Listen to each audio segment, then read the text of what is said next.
the Lord. Hallelujah. Amen. Ayun po'y pinagpala yung umaga nito sapagkat sa kabila po ng may bagyo, tayo po ay nandito dahil ang Panginoon may nakahandang pagpapala. Amen. Let us now open our Bible, and if you have your Bible, mga kapatid, ang ating pong mabuting balita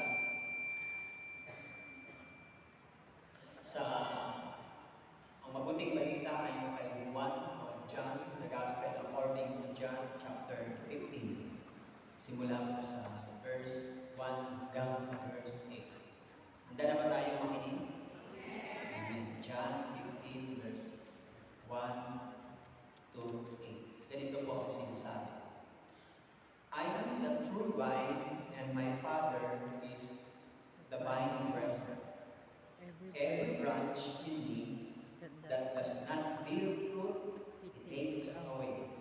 And every branch that does bear fruit, He prunes, that it may bear much fruit. Already you are clean because of the word that I have spoken to you. Abide in me, and I in you. As the branch cannot bear fruit by itself unless it abides in the vine, neither can you unless you abide in me. I am the vine, and you are the branches. Whoever abides in me, and I in him, he it is that bears much fruit. For apart from me, you can do nothing. If anyone does not abide in me, he is thrown away like a branch and withers. And the branches are gathered, thrown into the fire, and burned. If you abide in me, and my words abide in you, ask whatever you wish, and it will be done for you.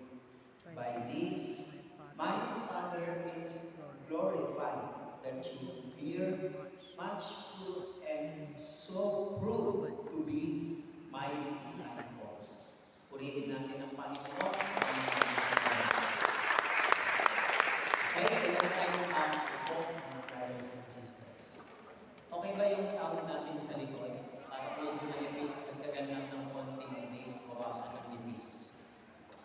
Okay, at ano nga po ba special na meron sa atin ngayon? Napansin ko, mula kaninang umaga, sa pagpunta dito, parang napakatahimik po ng place, napakatahimik ng lugar. Tayo na po talaga ang nag-ingay. Amen. Tayo na po talaga ang mga nag-ingay. At ako po ay na-amaze po sa nature o sa identity natin. Gusto man natin tularan sila na parang mga nagpo-funeral. Kaso yung gift kasi na ibinigay sa atin ng Diyos ay talagang mga maingay. Kaya nga po naiinis sila sa atin dahil maingay tayo. Kahit siguro ikulong tayo, maingay pa rin tayo. Mapansin niyo po. Pero dapat yung ingay na nakaka-bless. Hindi yung ingay na nakaka-visit. Yung nakaka-bless na ingay po. Alam naman natin sa Bible, there is a time to be quiet, and there is a time to shout. May panahon ng pagtahimik, meron din ang panahon ng pagsigaw o pagsasalita. Time to quiet and time to speak or time to shout. Well, sa totoo lang, sa dami na po ng aking nag-share na mga words of God from 1990 up to now 2023. So almost 33 years po. Sa dami ko na po napuntahan, naikutan ng mga misyon sa probinsya, kasama na po ang international. Hindi po lahat yung natatandaan ko at hindi po lahat ay alam ko. Pero I try to do the best na makapag-share ng something that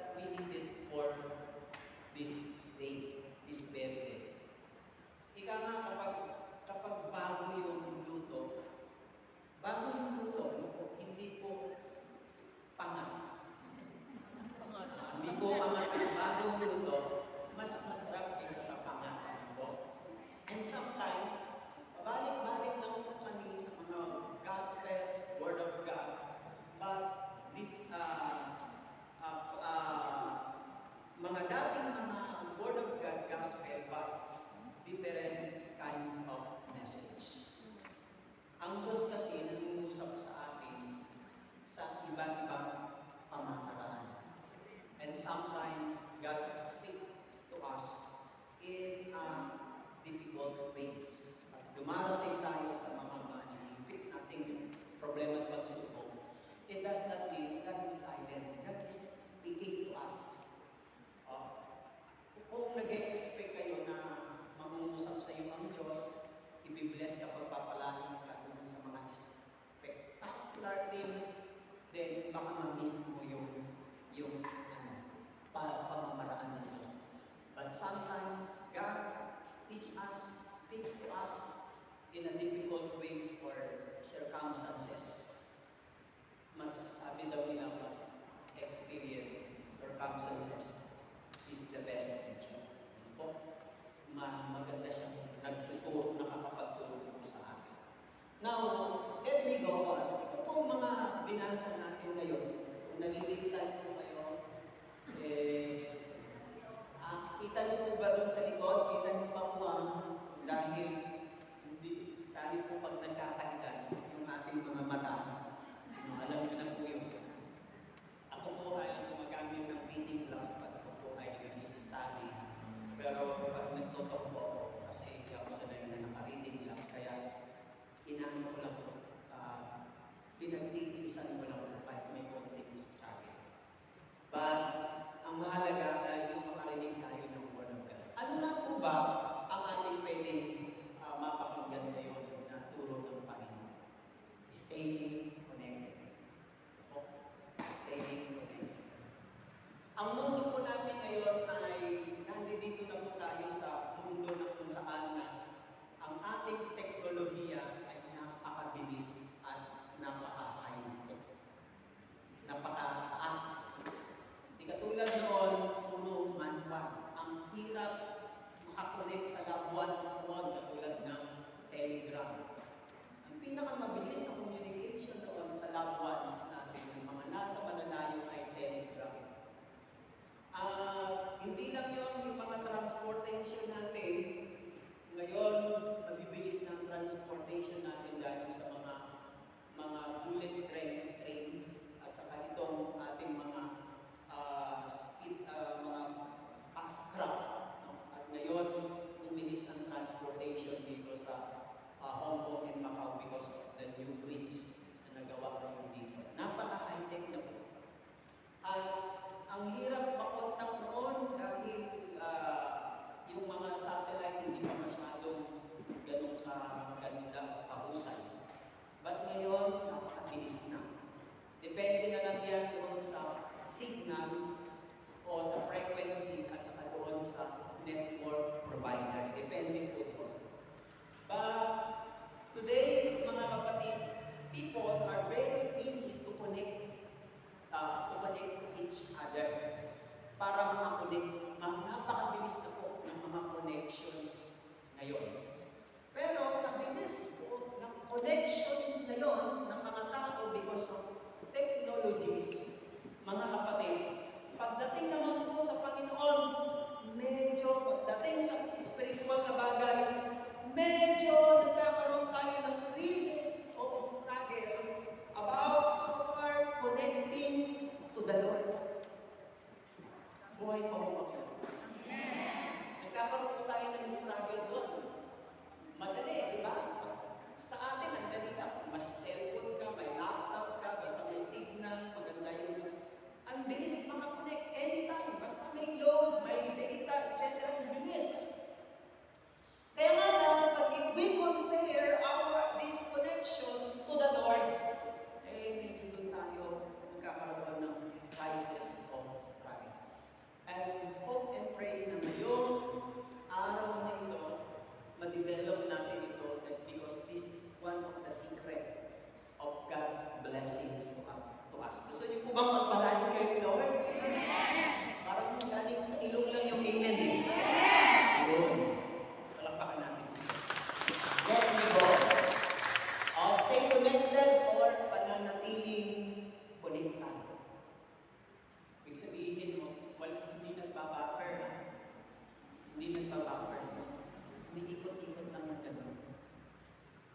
bilang ng ilang minuto pa bago maka-connect kasi ano po, pananatiling konektado. Kaya pananatiling, stay, pananatiling, connected, konektado. Now, mga kapatid, dito sa napakita natin ay hinalintulad ng Panginoon yung sanga, ay yung ubas at saka yung sanga. Ilang beses, kung narinig nyo kanina, na binanggit ni Jesus yung kung kayo'y mananatili sa akin at ako'y mananatili sa inyo. Ilang beses, almost about 4 times niyang ginamit ito. Kung kayo'y mananatili sa akin at ako'y mananatili sa inyo. If you abide in me, abide and remain is the same word. If you abide in me, and I abide in you, lagi niyang inuulit po yan sa John chapter 15. Yung salitang abide, mga kapatid, anong ibig sabihin dyan ng Panginoon sa salitang abide na yan? What does it mean to abide in Christ? Sa sinasabi ng Panginoon, ano ba ang ibig sabihin niya? Tinignan ko muna ang meaning ng abide is, the word for abide literally means to dwell or to stay.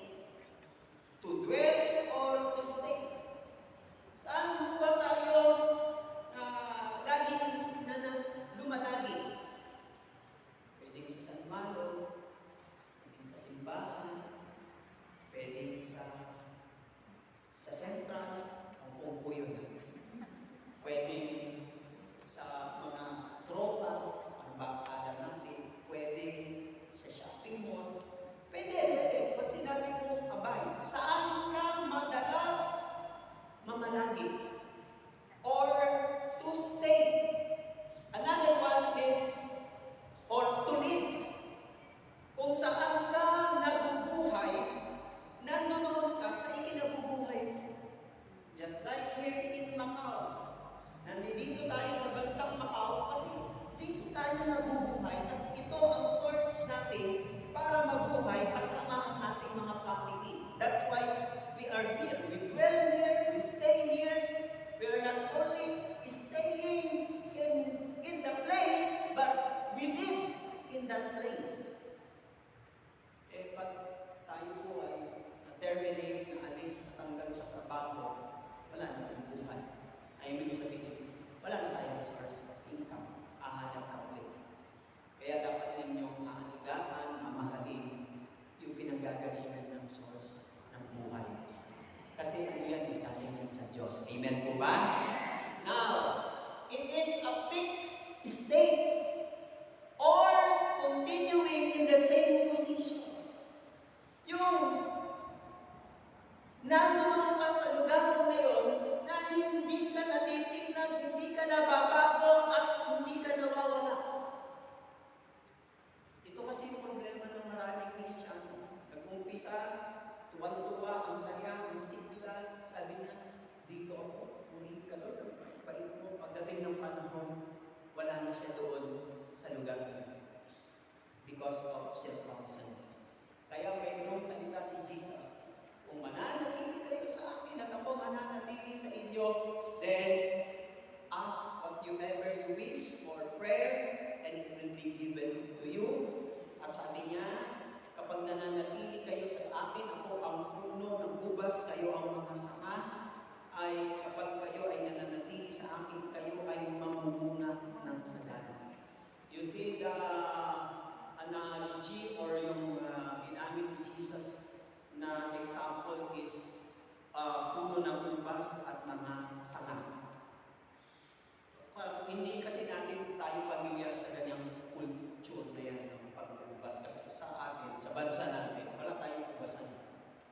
Meron na dinidevelop doon sa part ng La Union na mga pag-ubas. Meron na dinidevelop doon. Pero hindi kasi katulad ng bansang Israel, mga Middle East, mga bansa na kung saan ang pag-uubas is part of their culture. Ang meron sa atin, kopras, panay, tubo, sibuyas, etc. Pero ubas, wala. Kaya hindi tayo pamilya. Noon, pag nakatikim ka, ng mga bata tayo, pag nakatikim ka po ng ubas, ako, parang feeling mo important ka. Feeling mo stateside ka. Tsaka mga mansanas. Bagay, mansanas, marami po sa ating tanim ng mansanas, hindi ko yan nabubuhay. Feeling mo, kakaiba ka. No? Kaya kasi hindi natin yung culture. Pero kapag kumakain ka lang ng mga bukayo, ayan, hindi ka kakaiba. Kasi galing yun sa coconut, no? Pag kumakain ka ng mais, hindi feeling iba. Kasi talagang pagkain yun ng mga mahihirap ng mais. No? Now, why Jesus used this figuratively na mga salita na I am the vine and you are the branches. Ako puno ng ubas at kayo ang mga sanga. Si Jesus ay ang puno, ibig sabihin ng puno, ang siyang pinaka-importante na nagsusupply ng source sa sanga. At ang mga sanga ay tinuturing ng mga Kristiyano. Tayong lahat ay mga sanga. Amen? Sabihin mo sa katabi mo, ikaw ay sanga. Meron isang kapatid na umatin, ipalibasan mo siya. Sabi niya, ikaw ay tama. Nagalit ko, nagalit. Sinabihan niya katabi niya, ikaw ay tama. Dito, sanga ko, sanga. Now, what does it mean to abide in Christ? Number one, to abide means to discipline by the Father. Pag nananatili tayo sa Panginoon, hindi maaaring hindi tayo itutuwid, iko-correct, o didisiplinahin ng Diyos. Just like you, parents na nandito. Pag tayo po ay nagkukulang sa pagdidisiplina ng ating mga anak, ako po, mahihirapan po ang mga anak natin para maging isang responsible na tao.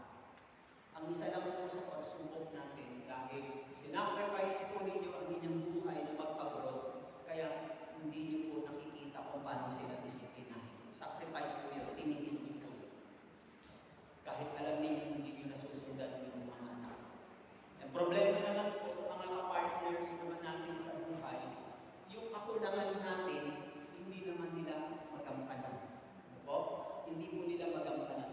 Napakapalad po ng mga parents na naiiwan sa bansa at yung kabiyak ay nagtatrabaho na nagagampanan po nila maturuan ng kanilang anak. Not only teaching but discipline. If we combine teaching and discipline, then ang anak na ito ay gaganda ang kanyang buhay. Pero kung teaching lang, hindi madidisiplina, hindi pa rin maganda. Pero kung puro disiplina at hindi mo rin tuturuan, hindi rin pa rin gaganda ang kanyang buhay. Nahumubog tayo sa ating buhay at nagmamature tayo because we combine these two elements, these two things. Teaching, pagtuturo, kasama na yung education dyan, o pagtuturo. Pagtuturo sa bahay at pagtuturo din sa school, sa kolehiyo na. Hindi lang yan pagtuturo, then pagdidisiplina. Kasi hindi lahat ng nalalaman natin ay ina-apply natin ng tama. At pag nagkakamali po tayo sa ginagawa natin, diyan na po tayo inutuwid, kinokorek, just like the Lord. Bakit po meron ganitong verse? Verse chapter 15, verse 2. Ang sabi dyan, pinuputol niya. Pakinggan niyo po, pinuputol niya ang bawat sangang hindi namumunga. At kanya namang pinuputulan ang nililinis ang mga sangang hindi. Mga sangang namumunga upang lalo pang dumami ang bunga. Merong klaseng dalawa ng sanga. Yung sangang hindi namumunga at saka yung sangang namumunga. Yung dalawa po pinapakita. Ibig sabihin, may dalawa pong klase ng Kristiyano sa loob ng simbahan. Isang sanga o Kristiyano na hindi namumunga at ang isang naman ay namumunga. Ano pong ginagawa ng Panginoon sa hindi namumunga? Pinuputol. That's the word, pinuputol. Yung isa naman, hindi pinuputol. Yung sangang namumunga, pinuputulan. Look at the word prunes. Yung isa, hikat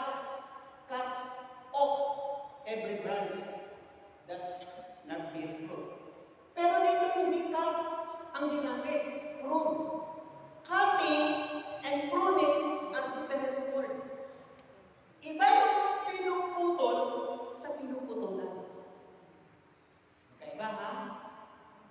Pero magkaiba yung salita, pero hindi pareho sa klase ng branch na mapapansin natin. Ang ginamit ay prunes. Now, ito pong prunes na ito, mga kapatid, what does prunes mean? Sinilip ko kanina kagabi si Google. Lahat ng mahilig mag-Google, kamusta po kayo dyan? Sabi ko ni Google, to cut off or cut back parts of for better shape or more fruitful growth. Pinuputol at pinuputulan para lalo pang gumanda ang hugis at lalo pang mamuna. Yun po ang sabi ng prunes. To cut away what is unwanted or superfluous. Ibig sabihin yung mga hindi nararapat, hindi na matama, hindi maganda, puputulan, at yung mga hindi na kaaya-aya, pinuputol para lalo pa. Yung word na yan na pinuputol at pinuputulan o pinuprunes, kung titignan po natin yan, sa spiritual na buhay natin, is just like katulad po yan ng discipline. To cut away what is unwanted or superfluous.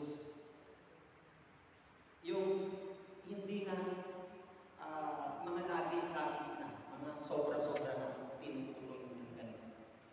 Now, yung pruning process kasi ay mahirap na trabaho yun. In fact, sa Middle East, sa Eastern country, nag-aaral yung mga nagtatrabaho sa pag-uugas, nag-aaral sila ng prunings.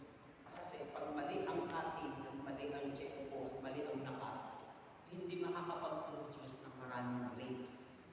Kaya maingat sila at alam nila ang proseso, mga kapatid.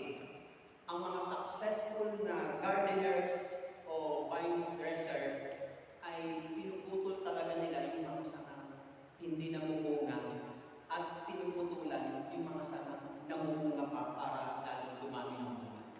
I don't know, sa probinsya, yung meron na tanim-tanim sa gilid ng bakod na malunggay. Yung nagtanim ako ng malunggay, parang hindi siya healthy, parang walang gaanong sanga. Ang ginawa ko, pinutol ko yung pinaka-talbos ko. Mga 2 pie ang talbos ko. Pinutol ko gano'n. After a week, mga 3 weeks po, ang dami niya ng sanga at dumami na yung dami. See the difference? Dahil pinutulan. Pinutulan, mga kapatid. Now, yan po ang ibig sabihin ng prunes or prunings. Pruning in our spiritual life as a children of God is discipline. Pagdisiplina. Pagdisiplina sa atin ng Diyos. Tinutuwid niya tayo. Itong problema sa atin. No? Tayo lang nasa bahay tayo ng ating mga magulang.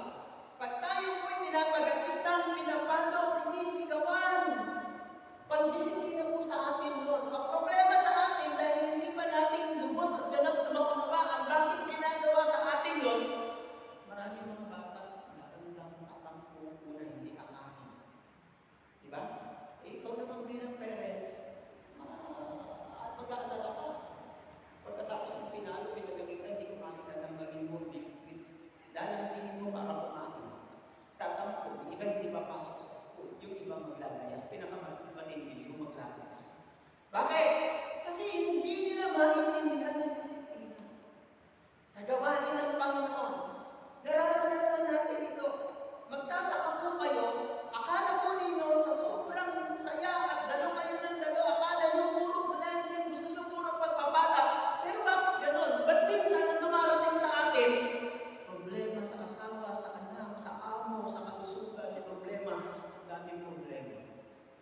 These are part of God's discipline.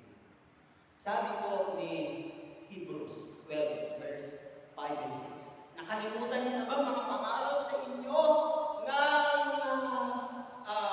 bilang mga anak? Ibig sabihin, tayo ay tinuturing ng Diyos na kanyang mga anak. My son, do not regard, do not despise God's discipline. Yung pagkatutuwid sa iyo ng Panginoon, huwag kang mababahala. Kapag ikaw ay kanyang pinagagalitan, nire-reprove ka, tinutuwid ka. For the Lord disciplines the one He loves. Sino? Taas po ng kamay ang nagsasabing mahal ako ng Diyos. Yan. Yes po. Lahat tayo mahal ng Diyos. Mahal ka ng Diyos! Anong gagawin sa iyo ng Diyos pag mahal ka niya? Hindi ka niya lang lagi ititreat sa McDo, sa Jollibee, o sa San Mado. Minsan, ikaw ay didisiplinahin. Papaluin ka niya. Ebidensya yan na mahal ka ng Diyos.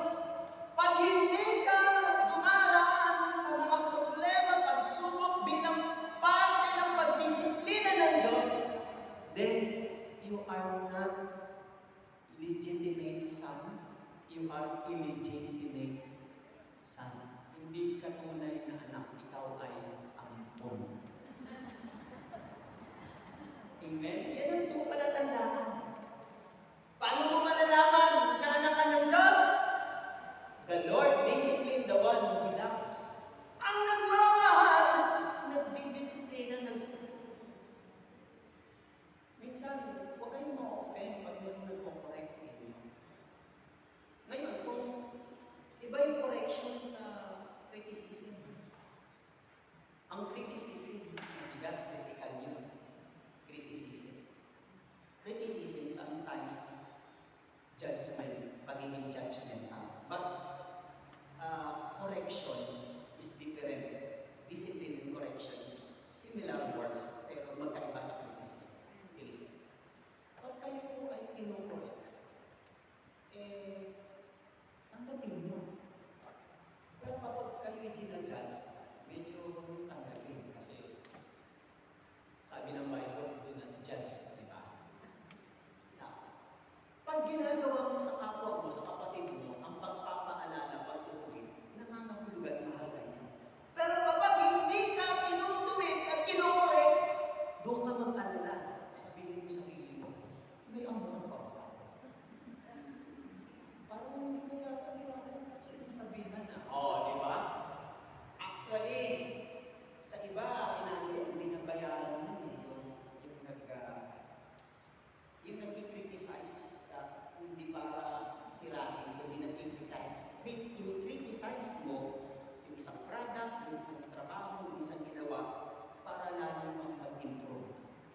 Diba? Hindi ang critical na criticism is judgmental yun. Pero yung being critical just to improve.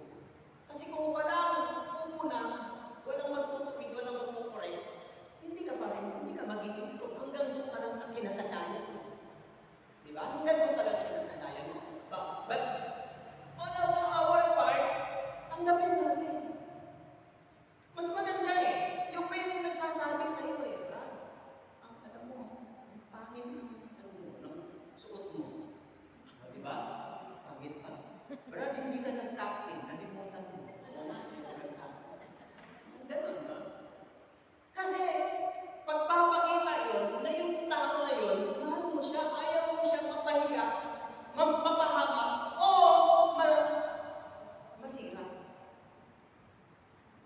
Ang pagsasabi sa harapan ay pagpapakita yun ng pagmamalasakit kaysa yun sa pagsasabi ng nakatalikod. Amen? Buhay pa ba kayo dyan? Yes! The Lord loves. Discipline the one He loves. That is prudence. Tinutuwid tayo ng Panginoon. How does the Father prune us? Sometimes He uses the word to convict and cleanse us. Ang ginagamit pala ng Diyos para ituwid niya tayo, mga anak niya, pag tayo nananatili sa Kanya, yan po ay pagpapakita na we abide because of the discipline of the Father. Ang ginagamit niya salita, sabi ng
Minsan basahin mo rin, Lord, bakit po dumating sa akin to?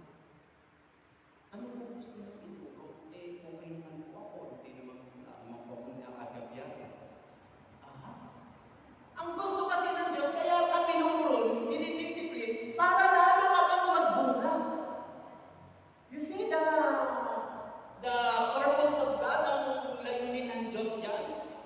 Hindi dahil ikaw ay pinagagalitan, kinaiinisan, kinamumuhian, para lalo ka pang maging isang mabuting tao. Now, naglagay ako ng purpose of prunings. Itong purpose of prunings na ito is to cut away dead woods yan. To cut away dead woods. The dead woods that might cause trouble. Di mo ba yung mga sanga, pag mayroong mga patay na kahoy, dahil nagbibreed dun yung mga insect, mabubulok yung sanga, pagkatapos yung mga dahon malalanta, tapos mamamatay mo because of dead woods. Ang trabaho ng gardener, inaano yun, inakat yun, pinupumusan. That's the word pruning. Prunes sa Tagalog, pumus, pinupumusan. Oh, that's the purpose. Inaalis niya ang mga dead woods that might cause troubles. You listen. Kung minsan sa buhay natin, maraming demonyo, maraming mga kasalanan ang dumidikit sa atin, kaya ang gagawin ng Diyos, para hindi ka mamatay, kasi niya pumusin niya itong mga dead woods na yun para mabuhay ka. You see the purpose? Ikaw naman, habang tinatanggal sa iyo yung mga dead woods na yun, yung mga kasalanan na yun, inaalis ng Panginoon, reklamo ka ng reklamo. Lord, ba't yung tinanggal ko? Sabi ni Lord, kaya ako tinanggal yan kasi ay mai-infect ka. Lord, ba't ganun? Ba't mo tinanggal? Ba't mo inagis? Minsan, pag may inaalis ang Diyos, hindi nangangahulugan, inaalis niya yung kagalakan mo, kasiyahan mo. Inaalis niya para hindi ka ma-infect. Dead woods can infect the branch. What are those dead woods? Tayo po nakakaalam na kung ano po yung mga dead woods sa buhay natin na kumakapit.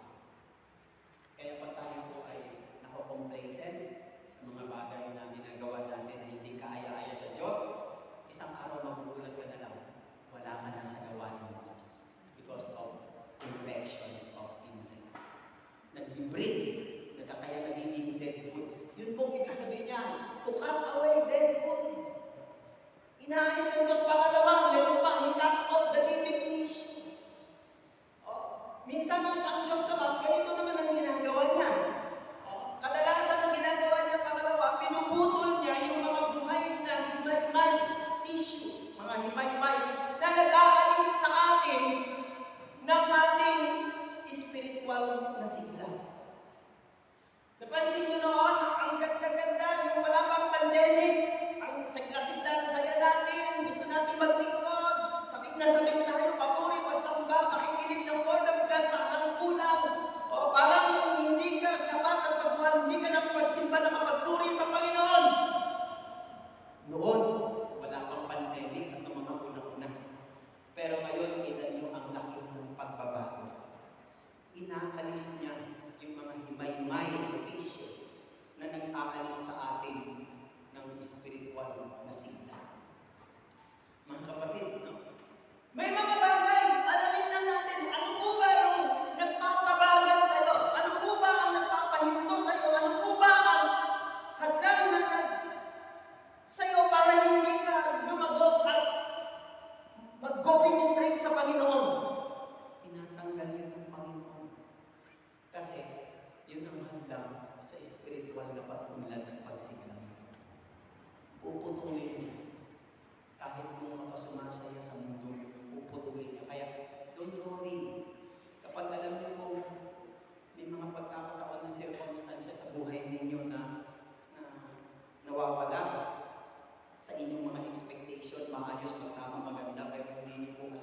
ganun palang pamamaraan ng Panginoon. God's role in our production, growth, is tayo ng lahat ay lumago. Sino pong parents ang hindi nagkakasam-asam sa kanyang anak na lumago? Wala. Lahat po gusto lumago. Parents pa lang po. Tayo naman po, tanungin sarili natin, sino sa atin ang hindi gustong lumago? Gusto nating lumago sa trabaho natin, sa physical aspect, sa position, pati sa sweldo. Gusto rin natin lumago. Gusto natin mag-excel. Gusto natin mag-improve. Bakit po? Nakakabagot na po, nakakasawa na po yung routine. Yung alam mo na po yung gagawin mo araw-araw. Ako po, ang isa po sa nagiging kalaban ko sa paglilingkod sa Panginoon, yung routine. Inuulit-ulit ko lang, umaga, tanghali, gabi, umaga, tanghali, gabi. Bakit? Wala na po akong magawa sa sarili ko para po akong nakakulong. Ano po? Pati pagkain, inuulit ko lang. Lahat po yun, inuulit lang, mga kapatid. Kaya, magde-decide ka, paano ba magkaroon ng something different, something new sa buhay mo? And sometimes God's process is pruning just to make you grow. Pruning process is very painful. Masakit ang pagtutuwid, pagkukurik ng Diyos sa salita at sa sirkumstansya, but you needed it. Pero kailangan mo. Bilisin, pamili ka.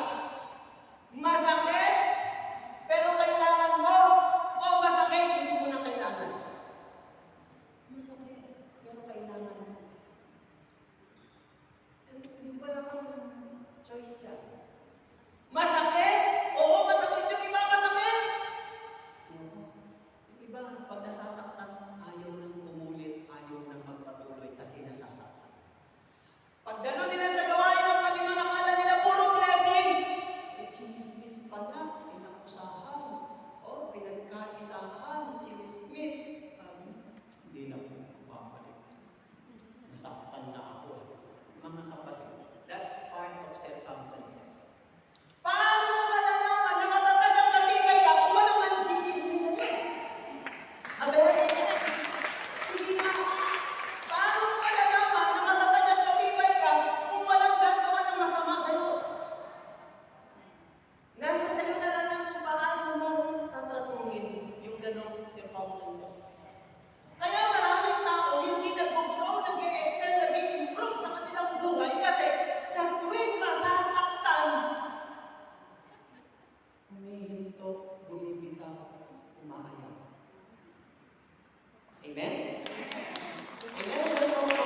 Running is very painful, but kailangan natin.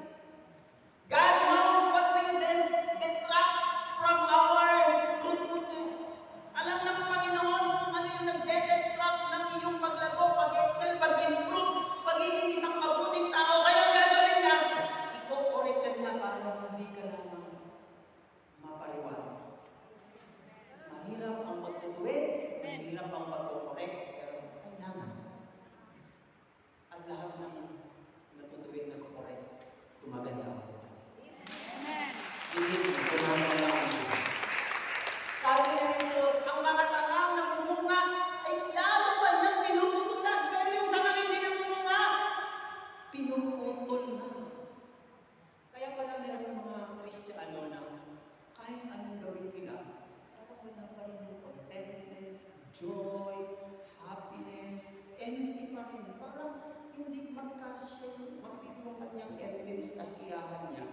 Yun pala dahil pinutol na ng Diyos.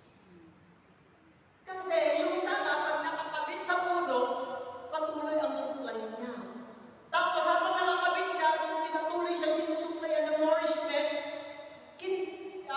pinuputulan, pinuprunes naman ng gardener para lalo pang magbunga.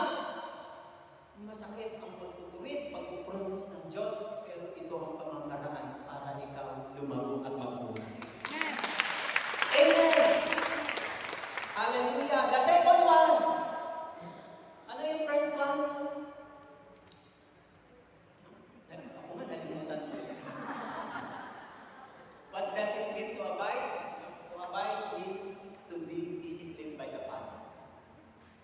pruning someone.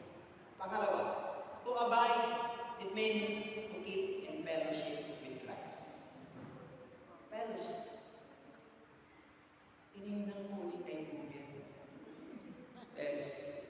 Ibig daw sabihin ng fellowship, yung nagsasama kayo ng may closeness at nakikilala nyo ang isa't isa at close kayong dalawa. Ang tawag ko doon ay fellowship or intimate relationship.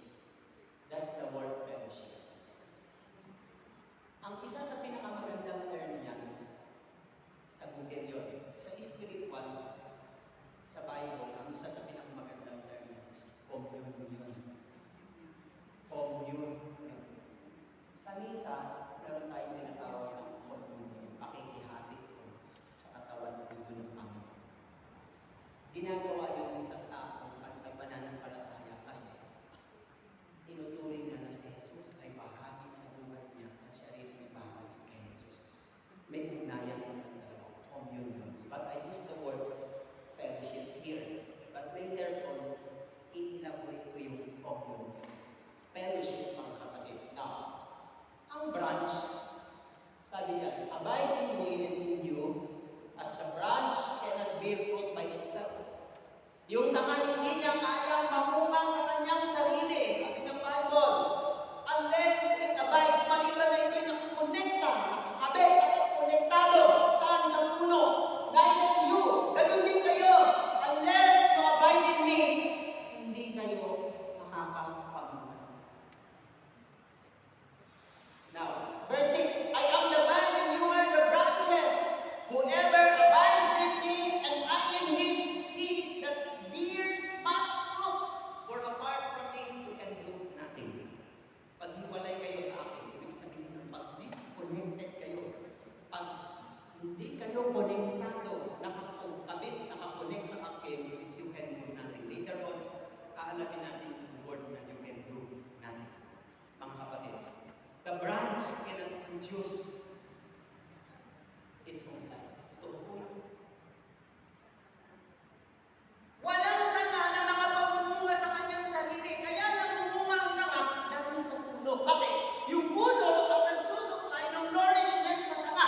E paano kapag hindi na siya konektado sa puno? Pag pinutol ko yung sanga sa puno, hindi na siya makakapamunga. Ang tendency mamamatay siya. Ilagay natin sa buhay natin kung si Jesus ang puno tayo ang sanga. Pag ikaw ay nawalay sa Kanya, hindi ka na mabubuhay at hindi ka na makakapamunga. How do you explain lahat ng mga kapatiran natin na nandito dati pero ngayon wala na? How do you explain that? Paano niyo papaliwanag yan? Kung titingnan ninyo, buhay pa rin naman sila, tama? Buhay pa rin sila. Pero kung aalamin niyo ang buhay nila, wala nang nagbibig supply ng nourishment. Ang buhay kasi natin, dalawang pwedeng panggalingan. Una, from food or material things. Pero yung isa sa pinanggagalingan ng buhay natin, hindi sa food, sa material things, nandoon sa Panginoon. Kaya pala may Matthew 4:4, man does not live by hamburger alone. Pinalitan ko kasi version ng tinapay, ginawa kong hamburger. Ang tao hindi na nabubuhay sa tinapay or bread. Bread! Pag sinabi kong bread, anything that sustain your body, your physical. Eh sabi ni Jesus, hindi lang tayo nabubuhay sa tinapay, hindi lang body ang pamumuhay na kailangan natin ng source. Minsan, pag kayo ay nanghihina ng lulupay-pay ang inyong kaluluwa, ang inyong espiritu, kailangan mo pa ba ng hamburger o tinapay? Hindi. Hindi. Pag may problema ka sa asawa o sa anak, may problema ka sa amo mo, kailangan mo ba ng tinapay? Hindi. Hindi na magagamit yung tinapay. Bakit?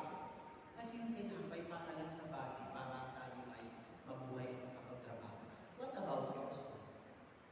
If your soul is weak, wounded, and walang kapayapaan, pag ang soul natin, soul is our inner being. This is my meaning, the short meaning of soul is napakalawak yan.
dedicated na ako, committed na ako. Eh, yung iba, paano kaya yun? Nahirap kong sagutin yun, pero alam mo po kung saan yung gagaling ang source na. Now, pansinin po ninyo, how dependent are you on God? Gaano ka kadepende sa Diyos? In times of what? Ito ganyan? O in times of blessing lang? O in times of... Pangalawa, are you trying to be in control? Or are you acknowledging He is in control? Pinipilit mo bang ikaw magpatakbo sa buhay mo? Ikaw magpasya? Ikaw ang mauna? Ikaw ang masunod? Ikaw ang magmaniobra? Pinipilit mo bang gano'n? O kinikilala mo lang, Lord, ikaw mag-drive. Ikaw mag-drive. Aangkas ng buwan ko kung saan mo gusto kaliwa, kanan, diretso, o pabalik, o papunta sa St. Agustin. Basta ikaw lang, Lord. Ikaw mag-control. Ang mga Kristiyanong nagmamahal sa Diyos, hindi na tinatanong, aatin ba ako? Kasi signal ng Belfort na hila doon sa Congo. Hindi na yung tinatanong. Ikaw ba ang mag-control? O, ang Panginoon na mag-control. Well, it's about your choice. Parang ganun yun.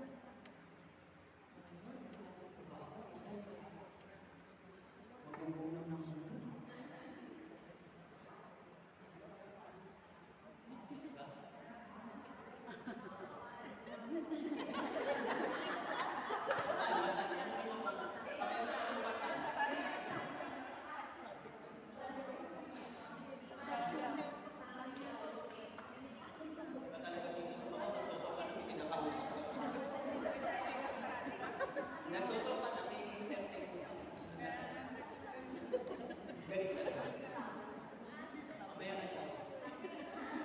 Think about what are you missing. Isipin po ninyo. Ano po yung mga nawala sa atin when you are no longer connected to Jesus? Naisip na po ba kayo? Ano na nawala sa akin? Hindi na ako connected sa Panginoon. Well, kung nananatili kayo sa Panginoon, hindi niyo pwedeng alalahanin ito. Pero kapag inisip niyo ano ang mga nagis ka, sa inyo sa ako before 3. 15 minutes before 3. Sa inyo sa inyo 15 minutes before 3. Nandiyan pa ba kayo? Before 3 or 4:30? Okay, daw. Okay. Hindi na tayo pagpuna na. Kunin na po natin ang ating mga dala, prayer request. Okay, let us respect the church kasi hindi po tayo nakakatakunin. Para ma-feel nila na mga taga-church dahil kayo napakagalit ang sumunod. Dakilang Ama ng Diyos, pagpalain niyo po ang lahat ng aming mga panalangin ngayong hapon ito. Ano man po ang circumstansyang dumating sa aming bansa, sa bansang ito ng Macau, Panginoon, alam po namin na iingatan niyo po kami. Salamat po at kami nakapakinig kahit paano ng inyong mga mabuting balita na nagbibigay sa amin ng encouragement na magpatuloy, staying connected pa rin. Pagpalain niyo po ang aming trabaho, ang aming employer, may your divine favor be upon them. Let your blessings through them, Panginoon, na maranasan po natin at higit sa lahat, lalo po kami turuan, patubayan talaga sa lahat ng aming mga ginagawa at trabaho upang magdala po ito ng pagpapala sa aming employer. Pagpalain niyo po ang lahat ng aming mga mahal sa buhay, sa naiwan namin sa aming bansa, kung paano niyo po kami sinasamahan, iniingatan sa mga panahon ito, the same grace and blessings that you extend to their lives, O Lord. I-bless niyo po ang lahat ng aming prayer requests, lahat po ng aming handog alay. Sabi niyo po, kayo po ang magbabalik ng masutakan, siksik, hindi na tumaapaw. Salamat, Panginoon, ito po ang aming nananahin namin sa kanan ng Espiritu Santo.